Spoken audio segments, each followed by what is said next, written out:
Next, o banco digital que faz acontecer. Boa noite. Boa noite. Um mistério intriga a polícia em Santo André, no ABC Paulista. Uma mulher foi encontrada morta a poucos metros de casa. A agressão aconteceu justamente no momento em que ela não era gravada por uma câmera de segurança. Essa é a última imagem que a polícia tem da assistente administrativa Neide Rosa. Ela está sozinha no ponto de ônibus. A câmera de monitoramento faz um movimento. Quando volta, ela já está caída no chão. Uma mulher que passava pelo local vai até lá e vê a vítima ferida. A gente não percebe a aproximação de nenhum indivíduo suspeito antes do giro. E quando a câmera volta no ponto de trólebus, a gente também não consegue observar fuga de nenhum criminoso. Neide foi morta a menos de 200 metros de casa, em Santo André, no ABC Paulista. Ela tinha 53 anos. Infelizmente, né? Logo no começo do ano, uma tragédia dessa, né? É guardar a saudade, né? Ela recebeu um golpe de faca. O assassino teria levado R$150 em dinheiro, que estava na bolsa dela, mas deixou o celular e a carteira. Nenhuma testemunha foi localizada pela polícia. Segundo o marido da vítima, ela saiu dizendo que queria fazer uma compra rápida num mercado que fica bem perto da residência do casal. Um trajeto que Neide sempre costumava fazer a pé. O que intriga a polícia é que esse mercado fica no sentido oposto do ponto de ônibus onde ela foi morta. É estranho, porque o mercado que está próximo à casa dela é um mercado com bastante variedade de produto. Não justificaria ela se deslocar até um mercado maior para fazer uma compra pequena, né? A polícia investiga se uma gangue de assaltantes, que fez 4 vítimas recentemente na mesma região, também é a responsável pelo assassinato. Aqui o homem recebeu um golpe no pescoço enquanto tentava escapar do roubo. É revoltante saber que uma pessoa mata uma outra para levar R$100, R$150. Veja agora outros destaques do dia. Presidente Bolsonaro é internado em São Paulo e aguarda definição sobre possível cirurgia. Companhias de cruzeiros suspendem viagens no Brasil até o dia 21. Ministro da Saúde diz que vacinação de crianças deve começar na segunda quinzena de janeiro. E na série especial, como um dos países mais ricos do mundo hoje sofre com a pobreza herdada de governos populistas.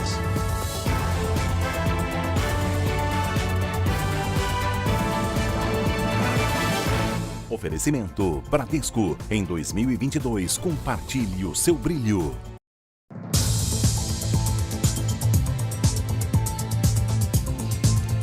No Rio de Janeiro foi preso um homem de confiança do chefe da maior milícia do estado.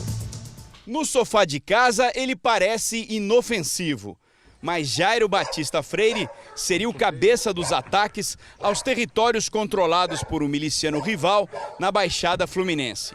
Para a polícia, Jairo é homem de confiança de Luiz Antônio da Silva Braga, o Zinho, chefe do grupo paramilitar que atua nos bairros da Zona Oeste do Rio, onde vivem 2 milhões de pessoas. Zinho herdou o poder depois que o irmão dele, Wellington da Silva Braga, o Eco, foi morto em confronto com policiais em junho do ano passado. Jairo gostava de se exibir em redes sociais. Estava sempre fardado e tinha o hábito de mandar recado aos inimigos. O sapato do Tandera! Aê, Tandera! Na mata somos o teu sapato! A ameaça era para o principal rival na disputa de territórios no Rio. Danilo Dias Lima, conhecido como Tandera, foi companheiro de crime dos irmãos Braga, mas se desentendeu com Eco e Zinho por conta do aluguel de fuzis.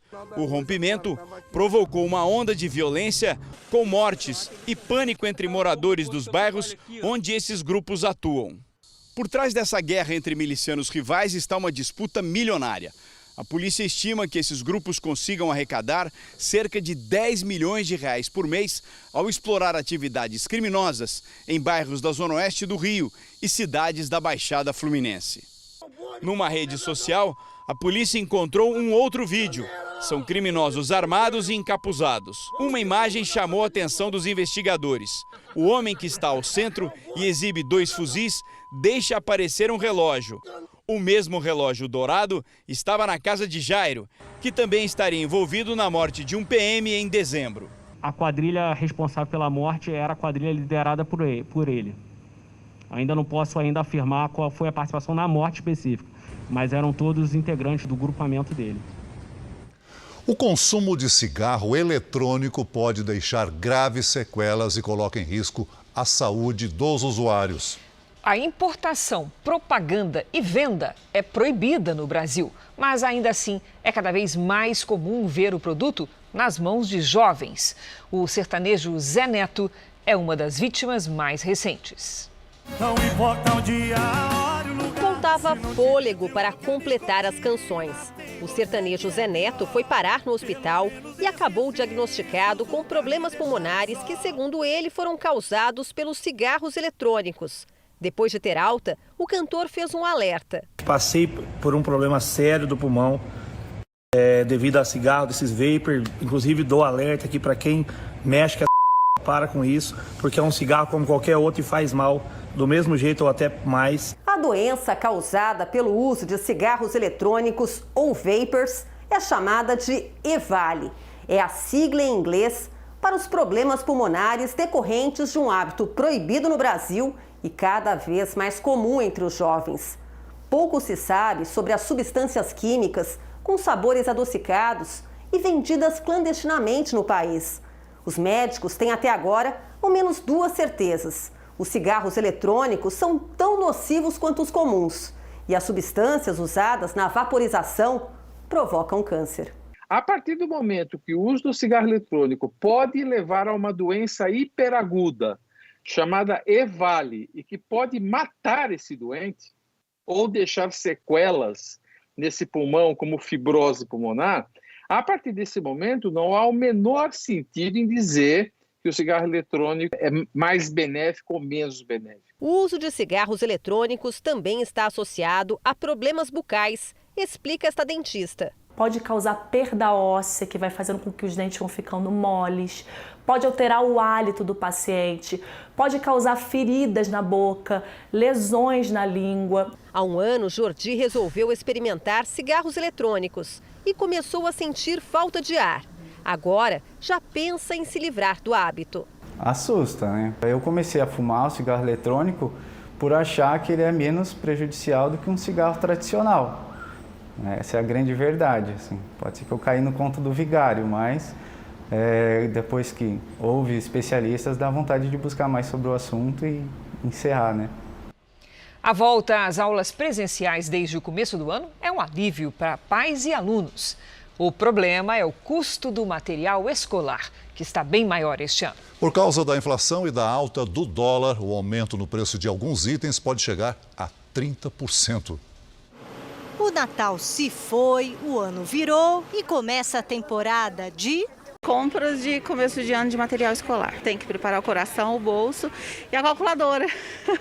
Depois de 2 anos de aulas remotas e híbridas, muitos alunos retornam agora para o presencial e com material novo. Cadernos, canetas, lápis. E esse ano não tem jeito. Os pais vão encontrar nessas prateleiras tudo mais caro. O material escolar deve subir de 15% a 30% em todas as categorias, segundo a Associação dos Fabricantes. Os motivos, mais uma vez, são inflação e dólar alto. Para os fabricantes nacionais, os aumentos de custo de matéria-prima. Para os itens importados, eu digo para você que os principais fatores são relacionados à taxa do dólar, também os aumentos dos fretes internacionais, os contêineres da Ásia para o Brasil subiram muito. Mariane fez um pente fino antes de vir para as compras com a Júlia. Olhei tudo que eu podia aproveitar de novo para esse ano, conversei com as crianças, elas entenderam e vamos lá. Edjane fez o mesmo, abriu todas as gavetas para ver o que dá para reaproveitar. Os lápis do ano passado estão todos novinhos. E vasculhou a internet para encontrar o melhor preço dos livros didáticos. Livros, sim, em lugares diferentes. Principalmente daqueles que não cobram frete, né? E vamos fazendo essa soma para ver se vale a pena. Já a papelaria a gente costuma comprar tudo no mesmo lugar. Além de pesquisar, comprar em grupo pode fazer a diferença. ajuda muito fazer as compras coletivas, né? Você pode fazer ali um grupo com outros pais, pedir desconto na compra à vista, fugir dos itens ali de personagens famosos de filmes e desenhos. Não levar as crianças nessa hora pode ser ali um fator que traga mais economia nas compras. O setor de supermercados se despediu de 2021 com um saldo positivo nos empregos em todo o país. Em São Paulo, o número de contratações foi o maior dos últimos 5 anos. Aos 50 anos, no meio da pandemia, Moisés foi demitido. Ficou apenas 24 horas desempregado. Eu coloquei um comentário no meu status, dizendo que eu tinha acabado de ser desligado.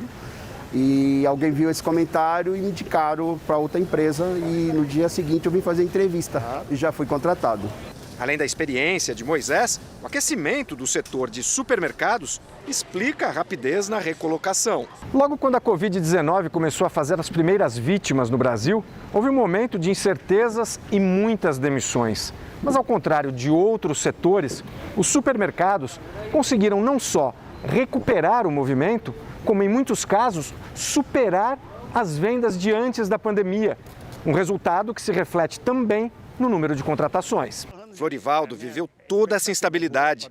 Foi demitido bem no início da pandemia em 2020, num corte na rede em que trabalhava. Foi bastante duro, né? Porque não esperava, estava há 5 anos na companhia e de uma hora para outra me deram a notícia que eu estava demitido no início da pandemia. No ano passado foi contratado por outra empresa na mesma função que exercia na concorrente. O faturamento da rede em que ele trabalha agora cresceu 16% em 2020 e 22% em 2021, o que garantiu novas contratações. O quadro de colaboradores hoje da empresa está em torno de 950 colaboradores. No início da pandemia, a gente tinha 700 colaboradores. Segundo a Associação Brasileira de Supermercados, o setor criou mais de 100 mil vagas em todo o país no ano passado. Só em São Paulo, foram quase 22 mil novos postos de trabalho. Para o próximo ano, a nossa perspectiva de crescimento ela é positiva. Talvez a gente não chegue nesse número, né, de 100, acima de 100 mil, mas ele vai estar muito próximo disso aí para o próximo ano também. Agora, o que todos torcem é para que a pandemia acabe, mas os empregos do setor sejam mantidos. A Associação Brasileira de Navios de Cruzeiros decidiu suspender os embarques até o dia 21 de janeiro. O motivo é a falta de clareza sobre os procedimentos de segurança em relação à Covid. A Anvisa pediu a interrupção das viagens depois da contaminação de passageiros e tripulantes em 3 navios que percorrem a costa brasileira. A viagem terminou antes do previsto. Esses passageiros tiveram que desembarcar hoje no Porto de Santos porque a Agência Nacional de Vigilância Sanitária suspendeu as atividades do navio depois da confirmação de 68 casos da Covid-19. Não tinha informação e o navio está infestado de casos lá. Assim, a gente não tem como precisar, mas tinha muita gente com Covid. Esta outra embarcação, parada desde quinta-feira em Santos, retomaria o embarque de um novo grupo de passageiros neste domingo, mas o cruzeiro foi suspenso. No Rio de Janeiro, muitas reclamações. Alguns passageiros dormiram no chão enquanto aguardavam a autorização da Anvisa para desembarcar. Eles não informaram que tinha casos, foi só fofoca mesmo, não teve nada oficial. O cruzeiro passou pela cidade de Búzios e estava no Rio para o Réveillon. Os testes de 28 pessoas deram positivo para a Covid-19. Segundo a companhia, elas já estão isoladas. Todas as empresas de cruzeiro exigiram dos passageiros um teste negativo de Covid feito até 72 horas antes do embarque, além do comprovante de vacinação. Mas para especialistas, isso não é suficiente para evitar o contágio, já que dentro do navio quase todos os ambientes são fechados e há pouca circulação de ar. E os pesquisadores vão além. Algumas pessoas provavelmente já embarcaram contaminadas. Se recomenda que quando você vai ter encontros maiores, mesmo familiares, você faça o teste rápido até 24 horas antes. Juntou 2.000 pessoas que teve outros encontros familiares, que circulou pela cidade. A chance era muito grande de que isso viesse a ocorrer. Ainda sem resposta do Ministério da Saúde sobre a suspensão da temporada, a Associação Brasileira de Navios de Cruzeiros interrompeu novos embarques até o dia 21 de janeiro. Quem já está no mar deve concluir a viagem. Nos Estados Unidos, milhares de voos continuam a ser cancelados. E além da alta nos casos da Covid, o motivo também é o clima extremo. A neve cobriu cidades americanas acostumadas com o frio intenso. Em algumas regiões, a visibilidade ficou totalmente encoberta. Os aeroportos de Chicago e Denver ficaram parados por horas. A variante Omicron ainda contribuiu para a recente crise aérea. Empresas do setor foram afetadas diretamente, com parte de suas tripulações em quarentena, infectadas pela Covid. A falta de pessoal fez algumas empresas oferecerem bônus para quem está trabalhando nos primeiros dias do ano. Pelo mundo, em apenas 24 horas, 11.200 voos foram adiados e mais de 4.000 cancelados, mais da metade nos Estados Unidos. As autoridades de saúde americanas contabilizam mais de 400.000 novos casos de Covid por dia, o triplo do registrado nas últimas 2 semanas. E o alerta hoje veio dos hospitais, com um número recorde de 100.000 internações diárias. É o maior número já registrado desde o inverno passado. Nos Estados Unidos, as internações aumentaram 500% em 2 meses. E o número de mortes atingiu a média de 1.000 pessoas por dia, um recorde desde março. Hoje, a agência reguladora americana autorizou a aplicação de uma dose de reforço da Pfizer contra a Covid em adolescentes entre 12 e 15 anos. A França se tornou o 6º país do mundo a registrar 10 milhões de casos de Covid desde o início da pandemia. O governo prevê hospitais lotados agora em janeiro. Segundo o governo francês, o recorde de atendimentos vai ser influenciado também por casos de gripe e problemas gástricos, além do aumento de contaminações por coronavírus. Na França, o retorno às aulas depois das festas de fim de ano foi marcado pelo uso da máscara. O item de segurança também será obrigatório para estudantes a partir da 5ª série na Inglaterra. E também há recomendação para que os alunos façam teste de Covid antes de voltar para a escola. No Reino Unido, 90% das pessoas em terapia intensiva não estavam vacinadas, mesma taxa anunciada hoje pelo governo português. Para frear o avanço da variante Omicron aqui em Portugal, o recomeço das aulas foi adiado em 1 semana. Além das escolas, estão fechados bares, casas noturnas e o trabalho remoto é obrigatório quando for possível. Cerca de 3.000 passageiros e tripulantes que tiveram diagnóstico negativo para a Covid puderam deixar um cruzeiro atracado em Lisboa desde a última quarta-feira. Eles viajariam para as Ilhas Canárias, mas a viagem foi cancelada depois de um surto de coronavírus. 68 pessoas a bordo foram infectadas. Veja a seguir, médico do presidente Bolsonaro chega nesta madrugada para avaliar cirurgia. E também o drama da Argentina, país com tradição de riqueza, agora tenta superar o empobrecimento da população.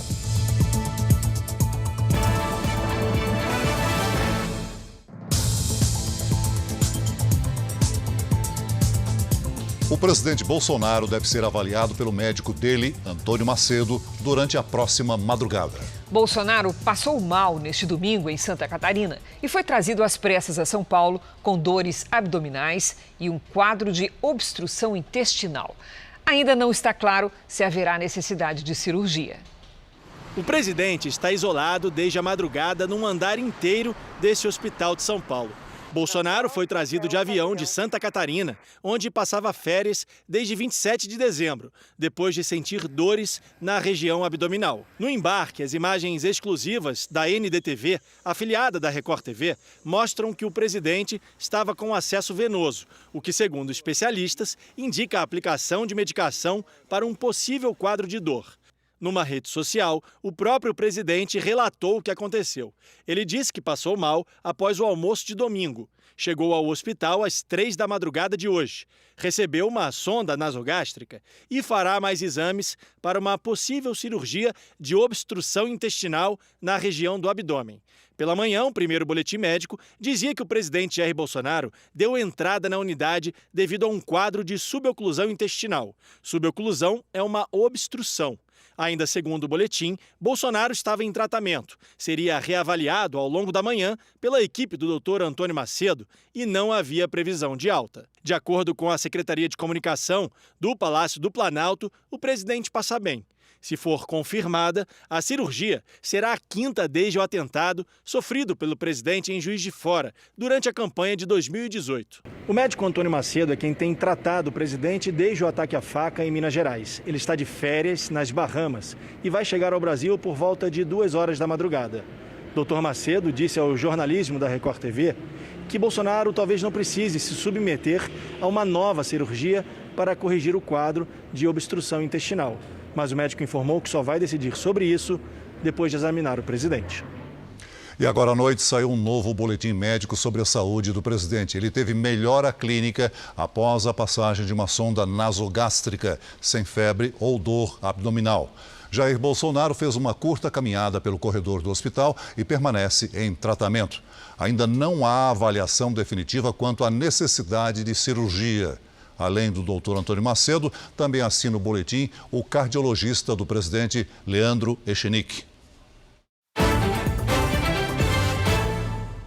O Fundo de Financiamento Estudantil, o FIES, é um programa do Ministério da Educação que financia cursos superiores particulares a pessoas de baixa renda. Mas, nos últimos anos, a inadimplência mais que dobrou. No nosso papo da segunda-feira do ano, a primeira é assunto para Patrícia Lages. Afinal, Patrícia, começar a faculdade, a carreira endividado não é uma boa ideia, não é? Não é o melhor jeito, né, Cris? Uma boa noite para você, para o Celso. Boa noite para você de casa. Uma medida provisória promete melhorar a renegociação de quem deve ao FIES. Em 2019, antes da pandemia, os contratos inadimplentes eram cerca de 434 mil. Atualmente, mais de 1 milhão de contratos estão atrasados, o que representa 53% dos financiamentos. Segundo o Fundo Nacional de Desenvolvimento da Educação, a soma das dívidas dos contratos em atraso é de cerca de 38 bilhões e 600 milhões de reais. A medida provisória promete novas possibilidades de renegociação. Segundo o presidente Jair Bolsonaro, com as novas regras, as dívidas podem ter descontos de até 92%, sem a cobrança de juros e de multas. Essa medida é válida para os contratos assinados até o segundo semestre do ano de 2017 e que estejam com mais de 90 dias de atraso. Patrícia, como é que vão ser as regras para esses descontos? Por exemplo, quem deve há mais tempo vai ter direito a um desconto maior? É isso mesmo, Cris. Olha, a gente vai ver aqui quais são as regras que foram divulgadas até o momento. Quem deve há mais de 90 dias e puder quitar o total da dívida vai ter um desconto de 12%. O saldo devedor poderá também ser parcelado em até 150 meses, mais de 12 anos aí. Nos dois casos, não serão cobrados nem juros e nem multas. Os estudantes que devem há mais de um ano e que estiverem no cadastro único ou receberam o auxílio emergencial terão um abatimento bem maior, 92% para pagamento à vista. Os demais estudantes vão ter também um grande desconto de 86,5% para pagamento único. O parcelamento nesses dois casos poderá ser feito em até 10 vezes, mas aí vai haver um reajuste pela Selic. As renegociações serão feitas pela Caixa e pelo Banco do Brasil. Uma oportunidade, né, Cris? Sem dúvida. Boa maneira de começar o ano. Exatamente. Obrigada, Patrícia. A tecnologia que destaca as áreas de risco ajuda a Defesa Civil no dia a dia. Nem precisa ser especialista para ver o risco de construções inadequadas, com pouca sustentação em áreas de risco. Às margens de rios e córregos, quando chega uma chuva forte, há o perigo de desabamento e deslizamento. Marta mora num desses locais na cidade de Guarulhos e sabe bem o tamanho do perigo. A casa da vizinha está puxando a minha casa. Se a casa dela ainda não desabou devido às águas, à força da água, foi porque a minha casa está segurando a casa dela. Nessa rua do mesmo bairro, um dia, faz tempo, a casa de seu João ficava no nível da rua. Quando o tempo muda aí, que a gente vê tudo escurecer, a gente já fica pensando. Já fica todo mundo alerta. Das regiões da Grande São Paulo, Guarulhos é que apresenta o maior número de áreas de risco. São mais de 600. 90, como essa casa aqui, de extremo perigo, construída sobre o córrego. Essa outra casa que a gente vê ao lado já foi visitada várias vezes pela Defesa Civil. Ela foi demolida no ano passado, mas uma família voltou a habitar o local e olha só a quantidade de rachaduras. A Defesa Civil, auxiliada por mapeamentos diários, segue normas para avaliar os perigos. O tipo da construção, como ela foi feita, se ela tem um acompanhamento técnico, é muito importante. É o local que está sendo feito, se é uma região de encosta ou se é numa área próximo a um córrego. Em situações mais graves, famílias inteiras são realocadas e obras de contenção são executadas. O Centro Nacional de Monitoramento e Alerta de Desastres Naturais, o CEMADEM, também ajuda nas previsões. Ele faz alertas diários para riscos de enxurrada e deslizamentos. A tecnologia principalmente relacionada à previsão meteorológica e à medida do valor de chuva nas regiões, ela tem ajudado bastante a gente a definir alguns procedimentos, principalmente de defesa civil, nas diversas regiões do país, tanto para a questão do escorregamento ou deslizamento, né, como também para as enchentes e inundações. Chega a 26 o número de mortos por causa das chuvas na Bahia. O governo federal enviou 23 médicos ao estado para reforçar o atendimento à população atingida pelas enchentes. Os médicos vão atuar nas regiões sul, extremo sul e sudeste da Bahia.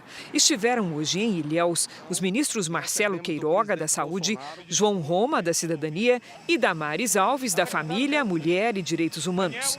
Segundo o governo federal, até o dia 10 de janeiro, serão 119 profissionais que estarão atuando nas áreas atingidas. De acordo com a Defesa Civil do Estado, 154 cidades estão em situação de emergência e mais de 715 mil pessoas foram afetadas pela enchente. Já passa de 93 mil o número de pessoas desabrigadas e desalojadas. Dona Leila está em um abrigo com 6 filhos. Um deles apresenta sintomas gripais. Ele está com gripe, está gripado, tendo febre. Não é fácil para nenhum de nós. Ter os nossos filhos à toa, né? Porque a casa desmoronou por causa da enchente. Para ajudar no atendimento e tratamento às vítimas, mais de 40 kits com vacinas e medicamentos serão entregues aos municípios. O Ministério da Saúde já alocou cerca de 20 milhões de reais só para a Bahia. Nós já encaminhamos mais de 45 kits, esse chamado kit Vigi Desastre, com insumos estratégicos.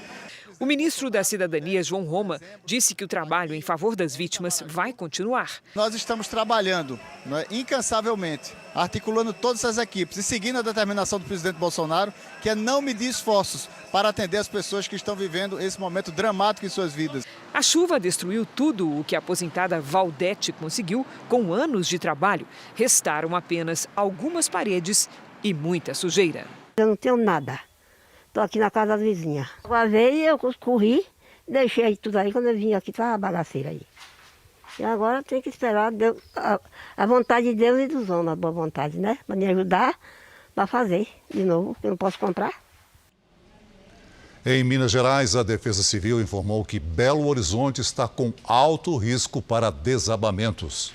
Há 9 anos, Mariana veio morar em Rubelita e agora custa acreditar que perdeu a casa onde viveu com a família. É triste, né? Os 9 anos que eu vivi aqui, né? Meus meninos cresceram aqui. Assim como ela, moradores das cidades atingidas pelo temporal passaram o fim de semana tentando recuperar móveis e eletrodomésticos.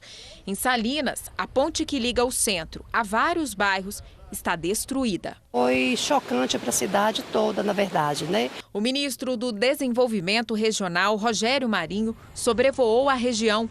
Ele pediu a lideranças locais um relatório para definir quais recursos serão liberados pelo governo federal. Que nós só podemos ofertar os recursos que forem solicitados.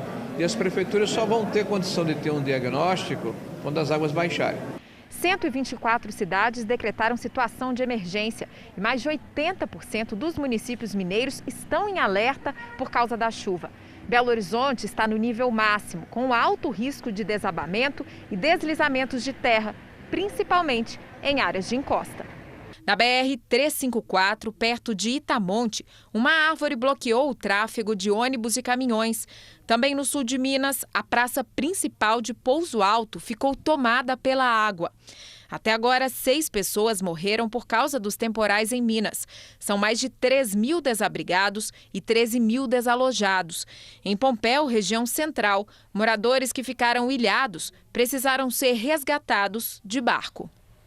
E no Pará, temporais também deixaram regiões inteiras debaixo d'água. Já são quase 20 horas de chuva no estado. A região sul do Pará foi uma das mais atingidas. Em Parauapebas, a 720 quilômetros de Belém, os bueiros não conseguiram escoar toda a água. Os rios da região estão no limite. Em Marabá, a 525 quilômetros da capital, a situação é ainda pior. Várias ruas ficaram alagadas. Aqui é Rua Pedro Carneiro, olha como é que está o batente da Escola Pedro Pérez. Centenas de pessoas ficaram ilhadas. Aí, pessoal, estou em frente à minha casa aqui, ó. Olha como é que está a rua aqui, ó. O nível dos rios aumentou e deixou os moradores em estado de alerta. É a ponte do Murumuru. Olha o rio como é que tá, ó. Olha aqui do outro lado. Até agora, cerca de 500 pessoas estão desalojadas. O rio Tocantins, que corta a cidade, subiu quase 11 metros acima do nível normal. Imperatriz, no interior do Maranhão, também sentiu essa cheia. Cerca de 125 famílias tiveram que deixar suas casas. O bairro inteiro ficou debaixo d'água. Toda a área foi isolada pela Defesa Civil. Quadras de esportes da cidade foram improvisadas como alojamentos. O Instituto Nacional de Meteorologia colocou em alerta vermelho os estados do Pará, Maranhão, Tocantins e Piauí. Em Tucuruí, no sul do Pará, as comportas da hidrelétrica foram abertas de forma emergencial para diminuir a pressão da represa e evitar mais alagamentos. Brasil de temporais. Até quando vão os transtornos causados por essa chuva toda? Vamos saber com a Lidiane Sayuri. Boa noite, Lidi. Boa noite, Cris, Celso, para todo mundo que nos acompanha até o fim do verão, viu? E todos que nos acompanham aí, olha só, para lembrar, a estação acaba só no dia 20 de março. Até lá, o calor e a umidade seguem em abundância, formando esse amontoado de nuvens, principalmente sobre a metade norte do país. Nesta terça, essas nuvens se organizam numa espécie de corredor. E por onde esse corredor passar, chove forte. Na região sul, uma frente fria mantém o risco de novos temporais. No sul, além da chuva forte, há previsão de granizo e ventania, que pode passar dos 80 km por hora. No sudeste, centro-oeste e em parte do nordeste, risco de transtornos, principalmente em São Paulo, Minas Gerais, Goiás, Bahia e Piauí. E olha só, atenção, muita gente de férias e o risco está nas cachoeiras. Se chover em áreas vizinhas, evite o local. O volume de chuva pode elevar de repente o nível da queda d'água. Sol sem chuva mesmo apenas no interior da Bahia e no norte de Minas Gerais. Em Manaus e Rio Branco, chuva, sol e 32 graus. Em Salvador, chuva rápida com 27. No Rio de Janeiro faz 33 com temporais. Em São Paulo, os próximos dias serão típicos da estação. Sol e à tarde, risco de temporais. Nesta terça faz 28 graus. Na quarta até 27, na quinta 25 e na sexta 23 graus. Tempo Delivery. O Fontes pergunta quando o calorão vai dar trégua lá em Porto Alegre, Lidiane. Opa, vamos lá, Celso. Seguinte, seu Fontes. Sem calorão de 35 graus esta semana, mas não esfria não, viu? A terça começa com sol e à tarde, antes dos temporais, faz 33. Na quarta, pode chover a qualquer hora, máxima de 28. Na quinta, sol entre nuvens e 27 graus. A Val quer saber se os dias seguem quentes em Rondonópolis, Mato Grosso. Vamos para lá. Val, seguinte, sim, viu? Terça e quarta com pancadas de chuva à tarde e à noite, máximas de 32 e de 31 graus. Na quinta, a sensação de abafamento será maior. Por causa da chuva, a umidade fica alta e os 29 graus podem parecer ainda mais. Faça como eles, participe aqui do nosso Tempo Delivery pelas redes sociais. Basta mandar uma mensagem com a hashtag #VocêNoJR.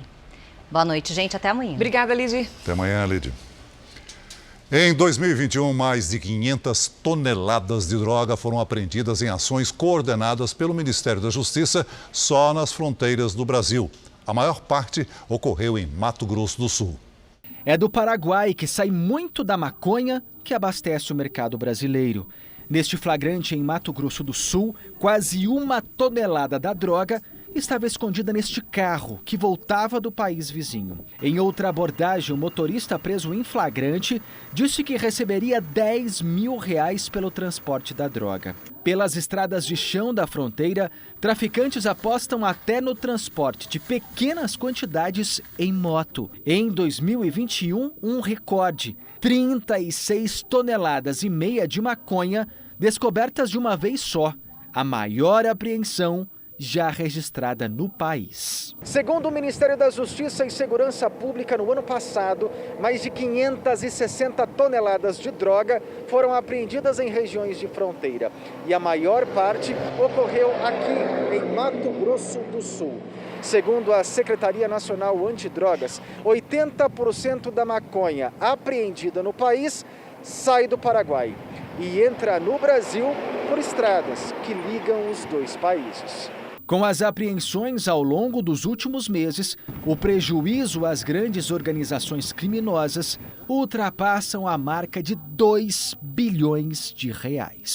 Isso também impede que eles possam refinanciar novas ações, adquirir armamentos e poder físico para dominar territórios, e isso minimiza a violência em todo o país e descapitaliza o crime organizado.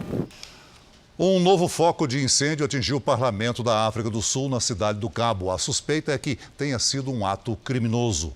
O fogo, que começou na noite de domingo, já havia sido controlado pela manhã, mas horas depois ele voltou na parte mais antiga do prédio. No local, há valiosas obras de arte e objetos que fazem parte do patrimônio nacional. Um homem de 49 anos foi detido sob suspeita de ter começado o incêndio. Em Israel, a 4ª dose da vacina contra a Covid começou a ser aplicada em pessoas com mais de 60 anos e profissionais de saúde. O imunizante pode ser administrado 4 meses depois da 3ª dose. A medida é para tentar conter o aumento de casos impulsionado pela variante Omicron. O país anunciou hoje que vai reabrir as fronteiras para turistas estrangeiros vacinados de países da lista laranja, ou seja, de risco médio de infecção, entre eles o Brasil. Aqui no Brasil, o ministro da Saúde, Marcelo Queiroga, afirmou que a vacinação de crianças entre 5 e 11 anos deve começar no Brasil na segunda quinzena de janeiro. Marcelo Queiroga declarou que a vacinação infantil está bem definida, de forma clara e transparente, e que houve ampla discussão sobre o tema com a sociedade. Mais cedo, o ministro da Saúde afirmou que as vacinas chegariam ao país na segunda quinzena de janeiro. Na segunda quinzena de janeiro, as vacinas elas começam a chegar e serão distribuídas como nós temos distribuído. Horas depois, Queiroga corrigiu em parte a informação. As doses podem vir na semana que vem, mas haverá ainda um processo até que elas cheguem às pessoas. A partir do dia 10 de janeiro, essas doses podem começar a chegar ao Brasil, né? Então, pode ficar tranquilo que todos os pais e mães que quiserem vacinar os seus filhos que tenham entre 5 e 11 anos, terá vacina. Se as doses chegarem no dia 10, primeiro precisa ser aprovado pela Anvisa, essas doses que chegam. A consulta pública sobre vacinação de crianças contra a Covid-19 terminou ontem à noite. Amanhã, o Ministério da Saúde ouvirá especialistas numa audiência pública. Queiroga adiantou que os debates não devem mudar o cenário já previsto para a imunização e reafirmou que a decisão final sobre o cronograma da vacinação de crianças será tomada no dia 5 de janeiro. A vacinação de crianças de 5 a 11 anos contra a Covid-19 foi aprovada pela Anvisa em 16 de dezembro. O governo federal chegou a cogitar a necessidade de prescrição médica para a aplicação da vacina em crianças. Hoje, o ministro não quis responder às perguntas sobre um eventual pedido médico. A audiência pública de amanhã deverá tratar sobre esse tema com integrantes do Conselho Federal de Medicina, das sociedades científicas, dos conselhos estaduais e municipais de saúde e do Ministério da Saúde. Os casos de flurona, que é o nome dado à dupla infecção por Covid-19 e pelo vírus da gripe ao mesmo tempo, começam a ser diagnosticados no Brasil. Pelo menos 3 estados investigam pacientes que podem ter sido vítimas do coronavírus e do influenza. Apesar dos sintomas leves, o filho da Adriana, um adolescente de 16 anos, atleta e vacinado contra a Covid-19 e influenza, foi infectado pelo vírus das 2 doenças ao mesmo tempo.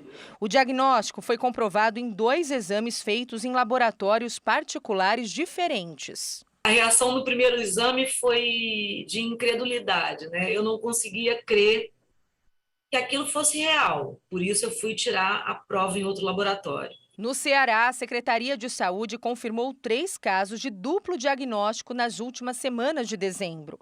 Os infectados por Covid e gripe ao mesmo tempo são 2 crianças de 1 ano, que chegaram a ficar internadas, mas já tiveram alta, e um homem de 52 anos que apresentou sintomas leves. A Secretaria de Saúde de Santa Catarina também está investigando casos suspeitos. Apesar de não ser tão comum, a dupla infecção não é novidade e acontece quando 2 ou mais vírus circulam ao mesmo tempo, como é o caso agora. Mas isso não quer dizer que a combinação vai levar a uma doença mais grave. O fato de você ter um paciente com os 2 vírus, sendo detectados não quer dizer que os 2 estejam sendo os atores em provocar essa infecção. Pode ser que um desponte. E não é algo incomum você detectar mais de um vírus capaz de causar infecção no mesmo paciente. A palavra flurona é uma junção de flu, que em inglês batiza o vírus da gripe, com corona. Ontem, Israel detectou o primeiro caso de contágio simultâneo. É uma mulher grávida que não havia sido vacinada. Ela teve sintomas leves e recebeu alta em 30 de dezembro. Com o avanço de novos casos de coronavírus puxados pela variante Ômicron e com a influenza em alta, especialistas de saúde reforçam que ainda não é hora de relaxar. Usar a máscara, o álcool 70, redobrar o cuidado de higiene com você para que não tenha outras pessoas adoecendo a partir de você. O presidente do Superior Tribunal de Justiça, ministro Humberto Martins, foi diagnosticado com a Covid-19. Ele não apresenta sintomas. O vírus foi detectado num exame de rotina. O STJ informou que o ministro continuará despachando normalmente nesse período em trabalho remoto. Esse é um dos destaques do portal R7. Para ler essa e outras notícias, acesse r7.com. Os agentes da economia reduziram a previsão de crescimento do PIB do Brasil para 2022. O Boletim Focus reúne as opiniões das instituições do mercado financeiro e é publicado semanalmente pelo Banco Central. De acordo com os números divulgados hoje, os primeiros do ano, a previsão de crescimento da economia brasileira neste ano diminuiu de 0,42% para 0,36%. E ainda tratando sobre economia, a balança comercial brasileira teve um resultado positivo em 2021. O superávit, quer dizer, o Brasil exportou mais do que importou, foi de 61 bilhões de dólares, aproximadamente 346 bilhões de reais. A expectativa do governo é que em 2022 a balança comercial registre um novo superávit, agora de 79 bilhões de dólares, ou seja, cerca de 448 bilhões de reais. Os dados foram divulgados hoje pelo ministro da Economia, Paulo Guedes. Vamos agora com a opinião de Augusto Nunes. Boa noite, Augusto. Boa noite, Cris. Boa noite, Celso. Boa noite a você que nos acompanha. A realidade insiste em discordar dos especialistas em economia e saúde que proliferam no jornalismo brasileiro. Neste começo de ano, por exemplo, soube-se que os videntes econômicos erraram feio em previsões feitas ao longo do ano passado. Eles apostaram no crescimento da taxa de desemprego, que está diminuindo. Apostaram no emagrecimento do produto interno bruto, que anda engordando. E apostaram na disparada da inflação, que vem dando sinais de arrefecimento. Os fatos continuaram a atropelar também profecias enunciadas pelos oráculos da pandemia. Estudos divulgados neste fim de semana constataram que a nova variante da Covid-19 não atinge os pulmões. Sobretudo por isso, a Omicron tem uma taxa de letalidade baixíssima. Somadas essas informações reais, pode-se antecipar que teremos um 2022 menos inquietante do que se supunha. As notícias dificilmente abalarão a autoconfiança dos profetas, mas é evidente que o pior já passou. A nossa vizinha Argentina já foi um dos países mais ricos da América do Sul, mas hoje vive afundada em dívidas, com uma inflação que passa dos 50% ao ano. Planos econômicos mirabolantes e principalmente governos populistas acabaram com a qualidade de vida dos nossos vizinhos.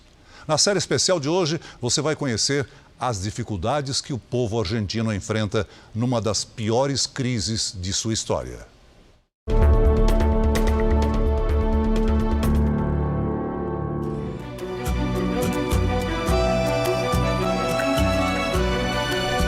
A Argentina mostra seus encantos na charmosa e movimentada Buenos Aires, berço do tango.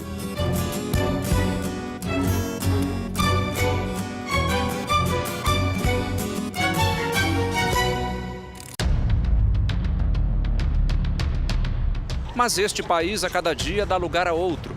Vamos entrar numa Argentina que poucos brasileiros conhecem. Estamos na periferia de Buenos Aires. Aqui a estrutura é precária. O local é chamado de vila, mas as casas são coladas umas nas outras. Falta saneamento básico. A energia elétrica vem por ligações clandestinas. É a Buenos Aires da desigualdade social. É a Buenos Aires que está muito distante daqueles centros de turismo tão bonitos que marcam essa capital. É a Buenos Aires da pobreza, da dificuldade.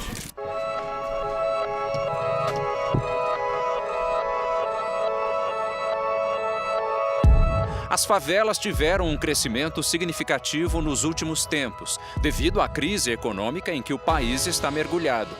A gente vê hoje uma crise brutal, avassaladora, que está levando os argentinos, 50% dos argentinos hoje vivem abaixo da linha da pobreza. Falta comida e a fome é uma realidade nas comunidades. O argentino hoje ele não consegue consumir o básico: pão, o leite e a cesta básica de alimentos. A pobreza também fez crescer a violência por aqui. Nas ruas movimentadas, nas vielas estreitas, o tráfico de drogas faz parte da rotina. Tivemos uma informação de que não é seguro fazermos uma caminhada por aqui, principalmente pelos nossos equipamentos eletrônicos. Uma realidade que, apesar de próxima, fica quase invisível de quem caminha por Buenos Aires. Os moradores nos contam que essa cerca aqui foi construída como uma espécie de paliativo para que os motoristas ali da autopista não enxerguem a comunidade. Ou seja, os problemas continuam, mas a comunidade fica escondida. Não permitem que a gente tenha contato com os turistas que chegam, para que não vejam que aqui há pobreza, diz esta moradora. Cristina vive na Vila 31, a favela mais antiga de Buenos Aires. A comunidade tem cerca de 60 mil habitantes. Acompanhados por ela, seguimos pelas ruas. Em momentos de crise como o atual, a pobreza tende a piorar na comunidade. Também há muito lixo, abandono e situações de desespero. Aquele local onde a Cristina está, aquilo na verdade é uma caixa, um armazém de energia elétrica. Foi o único espaço para a família poder se abrigar. Cristina é uma liderança por aqui, principalmente por causa da solidariedade. Trabalha em um comedor, pequeno refeitório que oferece refeições gratuitas para as pessoas carentes.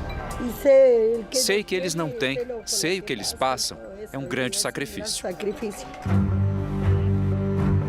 Mesmo com pouco, ela faz questão de compartilhar com quem está em uma situação mais difícil. Faço de coração. Tenho o apoio de minhas amigas. Não faço sozinha, diz ela. Não lo hago sola. Os ingredientes vêm de doações da própria comunidade. Cada um ajuda como pode, de grano em grano, de grão em grão, como ela gosta de dizer. E são preparados na casa dela. A casa é tão pequena que nossa equipe mal consegue entrar. Aqui moram 4 pessoas. Cristina, um irmão e um primo junto com a esposa. Só há uma cama. Baixamos o colchão, diz Cristina, envergonhada. Damos o jeito que podemos. Muitos argentinos estão vivendo como Cristina. Um dos principais economistas do país explica que a pobreza disparou nos últimos anos. La situación es complicada. Lo que ha generado esta caída de la riqueza o aumento de la pobreza es básicamente un proceso recesivo que lleva 4 años con una inflación acelerada. Parte de la población que estaba muy cerca de ser pobre, bueno, terminó cayendo. É nas vilas que essa situação fica ainda mais evidente. Neste pequeno sobrado encontramos Eva. Ela nos conta que chegou há 15 anos na Vila 31. Invadiu um terreno aqui, só tinha poucas casas. Desde então, a comunidade não para de crescer. Ela é catadora nas ruas de Buenos Aires. No quintal da casa se amontoam os recicláveis que garantem o sustento da família. Eva faz questão de nos mostrar o carrinho com que ganha a vida. Ela conhece bem toda a capital, que mudou bastante nos últimos tempos. Hoje é Buenos Aires dos cartões postais, perde espaço para a da miséria e também para a violência.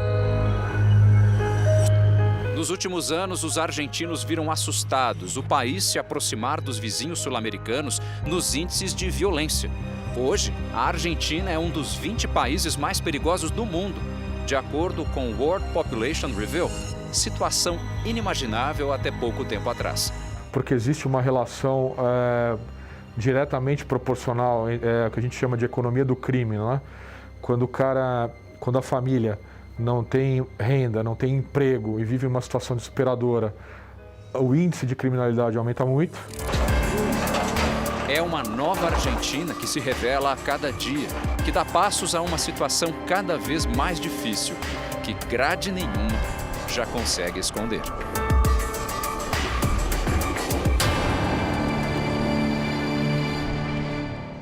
O Jornal da Record termina aqui. A edição de hoje na íntegra e também a nossa versão em podcast estão no Play Plus e em todas as nossas plataformas digitais. À 00:30 tem mais Jornal da Record. Fique agora com a Bíblia. Episódio de hoje, Lia versus Raquel. A gente se vê amanhã. Até lá. Boa noite e até lá.